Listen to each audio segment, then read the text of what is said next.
ඔයා දන්නවද පන? එදා යාපෝට් එකේ ඔයාව දාලා එනකොට මට දැනුණු වේදනාව කොච්චරද කියලා. ඒත් අපේ දුප්පත්කමට කරන්න දෙයක් නෑ නේද? මේ දුප්පත්කම නිසා ඔයාව ලංකාවේ දාලා මට දුර රටකට එන්න වුණා. ඒත් මං ඔයාට ගොඩාක් ආදරේ. ඔයා පරිස්සමින් ඉන්නවා නේද මගේ පන? මං එනතුරු ඔයා බලාගෙන ඉන්නවා නේද?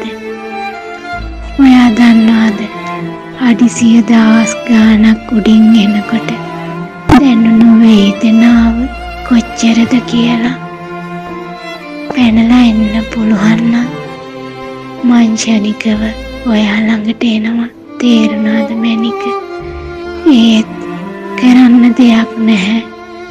අපේ දෛවයේ ලියවිලා තියෙනවා නම් ටික කාලෙකට අපි දෙන්නට වෙන වෙලා ජීවත් වෙන්න. ඒක අනිවාර්යයෙන්ම සිද්ධ වෙනවා. නමුත් ආයෙමත් මං ඔයා ළඟට ආවහම කිසිම දවසක වෙන් නොවි අපි සතුටින් ජීවත් වෙමු. තේරුණාද මගේ මැනික? මං ඔයාට ගොඩාක් ආදරේ මගේ පන. ඔයා පරිස්සමින් ඉන්න. තේරුණාද?